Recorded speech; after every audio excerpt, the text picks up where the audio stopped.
Hey everybody, welcome to the preview video for the False Prophet, which is the first expansion for the base game of League of Dungeoneers. Now if you're watching this video in real time, I will have a link to the GameFound crowdfunding project, which will either be live very soon, depending on when you watch the video, or will already be live and then you can check it out there. I'll also have a link to my review video of the base game, which I did earlier in the year at the time of this recording. And I'll just tell you straight ahead, if you didn't watch that video, I love that game. It's in my top 10 or 15 games of all time. If you're not familiar with the game, it's a very kind of old school, traditional dungeon crawl campaign game, but with kind of heavy emphasis on RPG style elements and that kind of thing.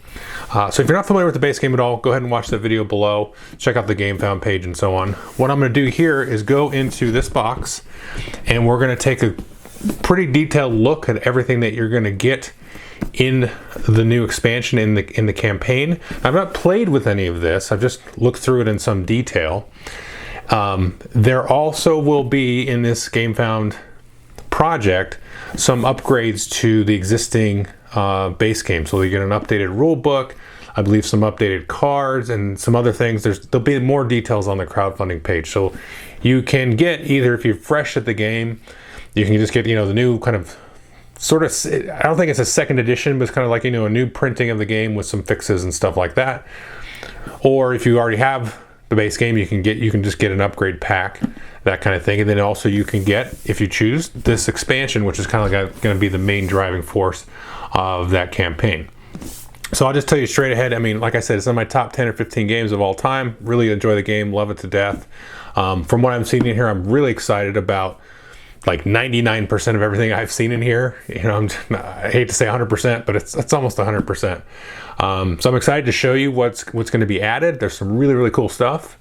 And he is going to send me a copy of this and the upgrade pack as part of kind of doing this video for him, because I really enjoyed this game and I've been enjoying it for a while. So just kind of know that up front. But I'm super excited on a personal level to take a look at this stuff because I really have enjoyed this game over the last year. So let's go down to the table and we'll take a look at it. Okay, so I'm going to kind of unbox it, but don't worry, this is not going to be like an unboxing video where I punch stuff out of cardboard and tell you nothing about the game. Everything's been all punched and stuff, and I packed it all back in here. But just want to kind of see kind of what you might expect, opening the box when you get this after the crowdfunding is open. This is all very, very close to done. I've spoken with the designer Michael about it, and there's definitely some changes between what you see here and what the final production will be. But if you told me this was the production version, I would believe you. So this is all really, really close. You see some nice artwork on here. The base game is going to have a new cover, new art. I believe the art of the original was like some, kind of like open source free art that you could find. So he has hired some new artists and things like that, and you'll kind of notice that as we go through here. A couple of things here. You can see some new character sheets for some of the new classes that are in here. So let's just take a look in here. There's some different artwork for some of these, and I'll show you some of these classes. So there are going to be some new character sheets, which is pretty cool. I really like how there's kind of specific character sheets. So if you're playing a particular style, you've got a sheet that's going to keep track of that. So here we've got Quest Book 3, so we're just going to start to dig in on some detail here.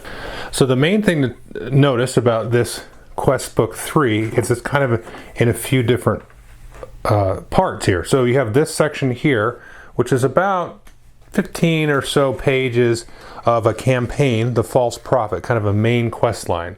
And the base game kind of had something like that, where you kind of like a main sort of series of quests or quest lines that you could go through, and you kind of play these in sort of order. But then you can kind of randomly generate all of these single quests here, and it looks like there's about 15 or so of these here. And you notice there's a ratkin encounter table. So there will be kind of some new style of races that you can be, and different types of enemies that you're going to fight against. And you can see, of course, from the cover, which I should have mentioned, that there's going to be sort of ratkin focused, if you will, or that'll be a big part of it. So you get a lot of quests in here. It looks like about 25 or so, and then a good chunk of those are the campaign that you can do, and then a bunch of the kind of one-off kind of things which I like to play with. Now, one thing to note is we have ratkin involved, but we also have dwarves involved, and you'll be able to visit like dwarven settlements and that kind of thing. And you'll have a bunch of these tiles, which are these kind of underground kind of dwarven cave tile types of things here. So you can see these are real nice kind of dark and dimly lit different tiles, and these are going to go right into, you know, the collection of tiles that you have for the base game. So it's going to give you some different new environments and stuff to go in, and you can see the art on these is just like the originals here, nicely detailed, very illustrative, different little chests and tables and railroad track, or not railroad tracks, but little, you know, dwarven mine cart tracks, you know, different little contraptions here that you can kind of interact with as part of the game. Because one of the neat things about this game is that you can actually interact with a lot of different pieces of the environment. They're not just set dressing. So you can see here, you get an absolute ton of these tiles. I mean, the stack I just showed you is a ton already, and there's just going to be so many of these different tiles to have in the game. Now, just as we go through here, I'll just talk about some different stuff. Here you have a legendary items booklet, because one of the fun parts about the base game was some of the end game items, or some of like personal quests and different other quest lines that you can get into will have legendary items. So this is a nice little kind of just a flavorful addition to this, where it talks about kind of these named items that you can get, and it has a little bit of nice backstory, and I really kind of like this touch. You know, it's not really gameplay related, but it gives you kind of some nice flavor for what these are. They're not just some like random item. So I actually think this is actually a nice touch, and there's some real nice artwork and stuff that goes on these. And speaking of artwork, let me show you some of the standees that we're going to have. This is one of the key parts of the base game. Okay, here you can see just a few of some of the player characters that you can be, and this will kind of slowly introduce you to some of the new classes. So for example, here, one of the new classes we have is the Knight. So we have here the Human Knight, or we have here the Dwarf Knight. And of course there will be male and female versions of the different characters like before. And then we also have druids in this. So here we have an example of the Halfling Druid. And let's see, here's the male version of the Halfling Druid. And then now we have another race here. This is the Half Ogre Rogue, which is a class from the original game. Here's the female Half Ogre Rogue. And so you can be different things. Let's see, the other one here, this is one of the new races here. This is the Duck Folk Alchemist. So if you don't want to play with Duck Folk, then you don't have to. There's some consternation online about that. Some people will really love it, and some people don't understand why that's in there. But don't worry, you won't have to fight any Duck Folk. If you're that against it, you don't have to play with the Duck Folk. And then let's look at some of the, let's just go for the big ones here. So here is a, how do you say that? Macrobite Titan, so it's a giant mushroom guy. And then we'll look at the Ratkin Ogre here. Nice artwork on that. These are also nice because, of course, you know, they have kind of the silhouette of the shape. So not everything is like, you know, one little like arched rectangle. It's, you know, there's actually, it's like a little miniature. It's got shape and pose and stuff like that. Let's see here. Let's see, we have this one, which is the Ratkin Assassin. I'm just showing you a couple of these. Oh, I don't know. Yeah, I like little mushroom guys. That's a Shroomling. Pretty cool. There's another little guy here. This one is a Fungoid. Is that how you say it? Fungoid. Sorry. Fungoid Warrior. Little mushroom warrior guy. And there's one interesting thing here, and I apologize because I'll have to search up the rules here. You have horses. So there's a couple little horse ones you can see. You can slot your little guys in there, and they fit nicely and stay in there, so you can have that little action there. And I don't know what the rules are for that, but that's going to be an interesting kind of thing. So anyway, I just thought I'd show you some of the little standees and stuff that you get. So moving on just to a couple of different component things. You can see I went ahead and sleeved up these event cards here, and there's also some cantrip cards which will work with some of the classes, which I'll show you.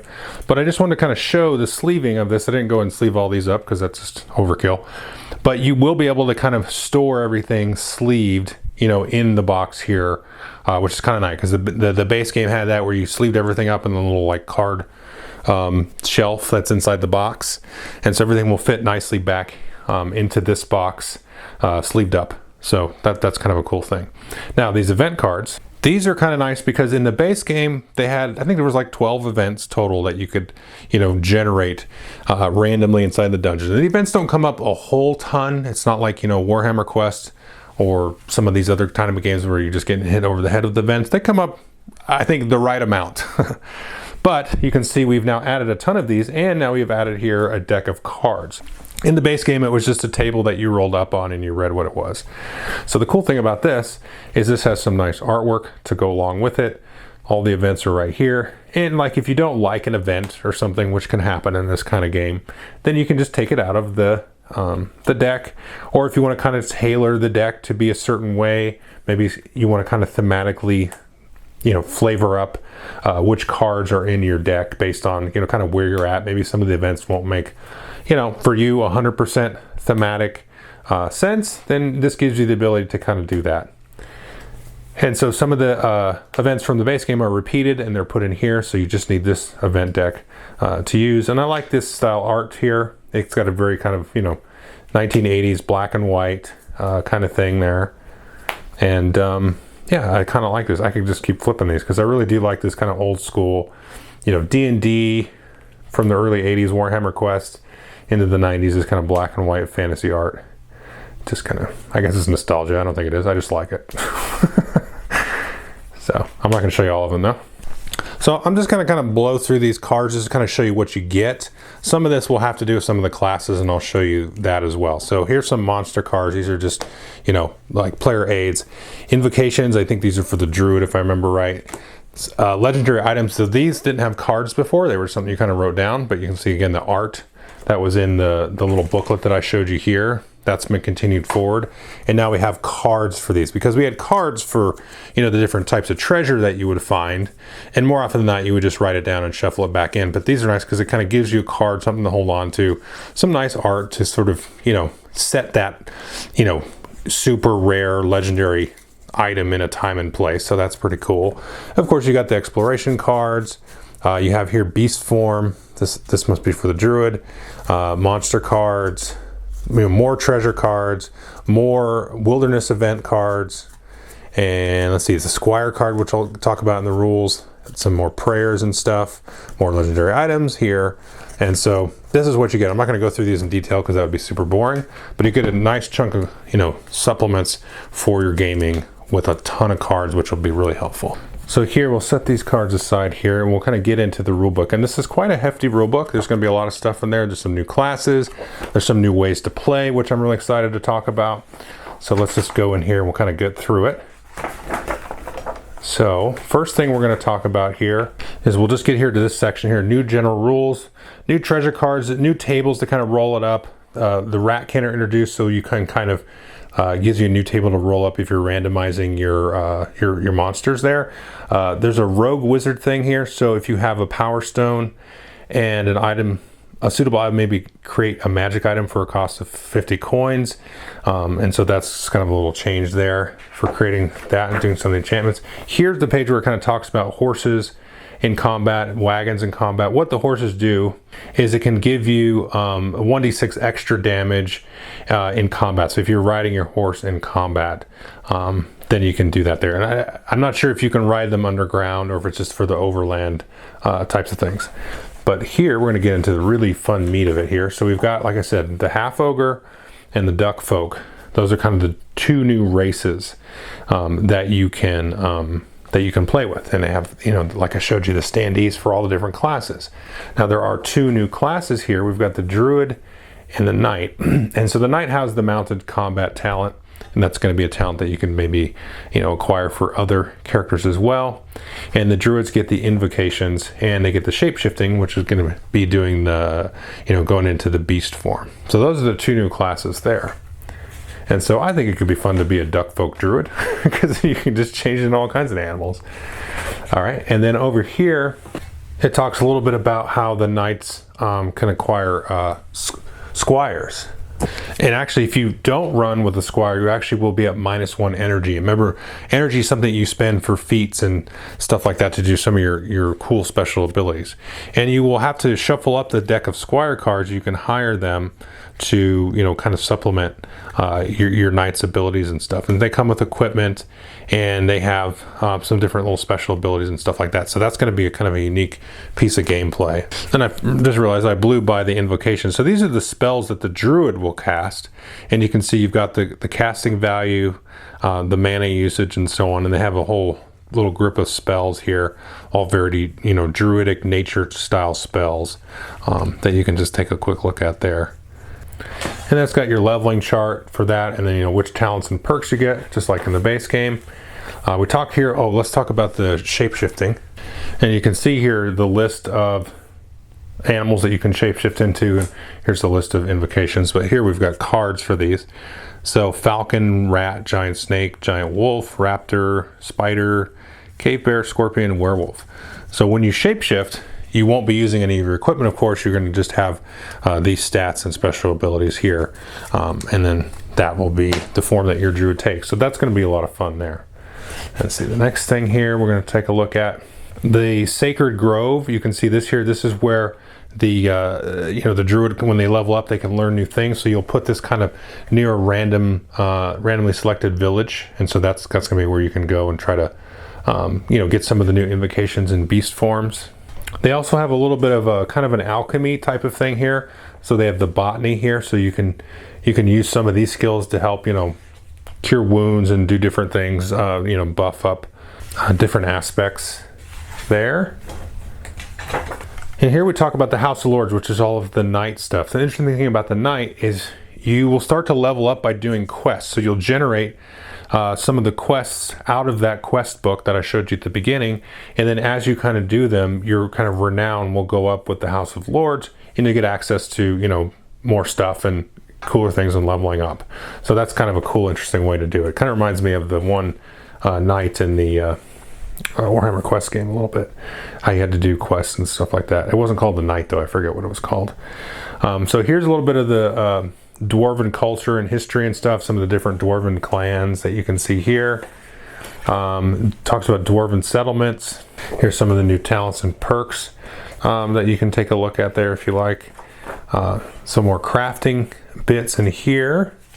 Let's get to my fun part here. Here we go. So here's a really, really cool thing. This is the class specialization. So for each of the classes, so for example, this example is the alchemist here, you can choose to specialize to kind of fork your path to become a witch or an artificer. So you can kind of go down one of two paths with all the different classes that are in the game. So this is where these cantrip cards come into play. If you choose to become a witch, you'll then start to get access to some of these, you know, special spells, these little witch cantrips and stuff, which is pretty cool.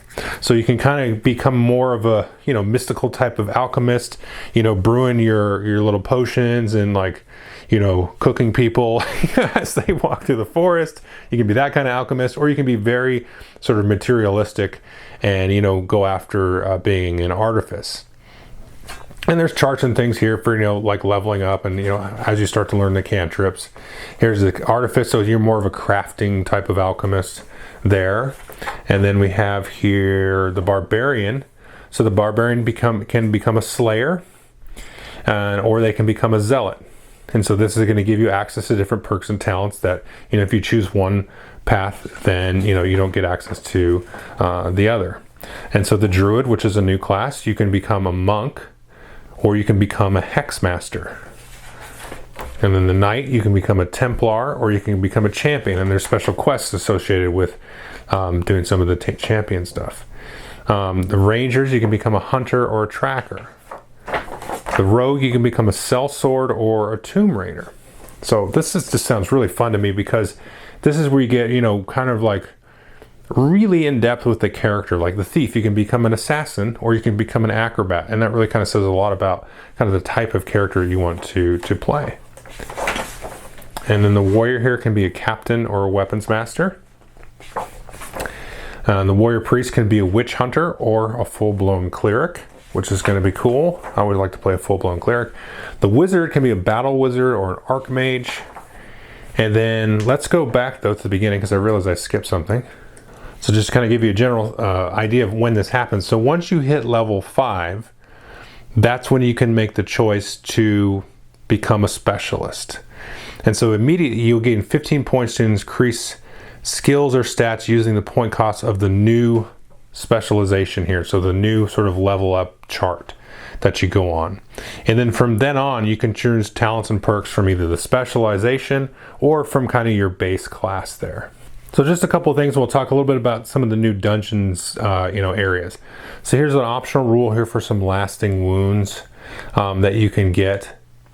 So whenever your hero is knocked out and then healed, there's a chance they'll suffer longer lasting effects. And I think if folks, kind of want to, once they kind of get the hang of the game, they're able to kind of keep people alive. They can kind of add this in as a way to sort of still have some kind of, some negative impact without just having your character outright die easily. So this gives you some tools to play with, because that's always kind of a crux with some of these more hardcore, brutal dungeon crawls. It's like, how brutal do you want to make it? And this kind of gives you some more tools to kind of fine tune that to your liking, which I like. Some permanent wounds here and stuff, which is can be the result. On this table, you get a permanent wound, and then you can get this stuff here. The other ones are just long-lasting wounds. Some new equipment. And then we're going to get into the dungeon stuff here. And it's worth noting that the doors in the mines are never trapped, because they're not really meant to be, dungeons. They're just, little underground mines. The treasures and things like that will be trapped, or could be trapped. And you have some other different things like nodes and crystals and mushrooms. So if we get into here, and there's also, the Lady of the Mine. So this is kind of like the spirit of the mine. So when the threat level reaches the maximum while the party's in mine, they automatically need to roll on the angered Lady of the Mine. So it gives you kind of a different sort of, ever-present sort of doom clock kind of thematically, introduced there with that. So there's that. And you can also get a pleased Lady of the Mine. So I'll leave that for you to discover there. And so you can actually mine some of these nodes, and this is one of the ways that you can get one of those power stones that I talked about at the beginning. So if you had some kind of, special item you wanted to craft, it's rare, but you could possibly find some of this stuff, and these can be worth some extra gold if you get some gemstones or minerals and stuff like that. So there can be some mining aspects to that. There can be some sort of magical crystals that, depending on how you roll in this, will have different effects on you. There also will be some mushroom folk that I showed you earlier. So there's going to be mushrooms and stuff like that. Let's see if I can find, here's a picture there. So you can kind of have this kind of idea here. So it's kind of, creepy, mushroomy, crystally, mines and stuff like that. Let's see here. Oh yeah. So here is an interesting part. This is the Catacombs. So this gives you kind of like sub levels to some of the, normal caves and catacombs that you'll be in. So it's able to like fall through or get into some of the different areas. So you'll create basically new exploration decks. Things will be a little bit more difficult down there. Your torches and things like that won't work. So there can be like another kind of sub layer to the dungeon, which is a really cool, interesting concept. So I'm kind of interested to see how that works out. Let's see here. So this just talks about what I talked about already, the Ratkin, the Shroom Folk, some different new abilities that they have that you have to watch out for. And there's just some more charts here and stuff in the back. Yep. And so that's pretty much it. So you got, Ratkin, Shroom Folks, Dwarven Caverns, 2 new classes with the Druid, and, the specializations where you can become all kinds of different subclasses, the Knight, the Ducks, the Duck Folk, and then, the Half Ogre. So you got some new races that you can play with, and some nice little, nice to have things like the legendary items and then some of the new cards and stuff in the event deck. I don't know if I mentioned, you don't flip the event deck when you're in the mines, because these are more dungeony events.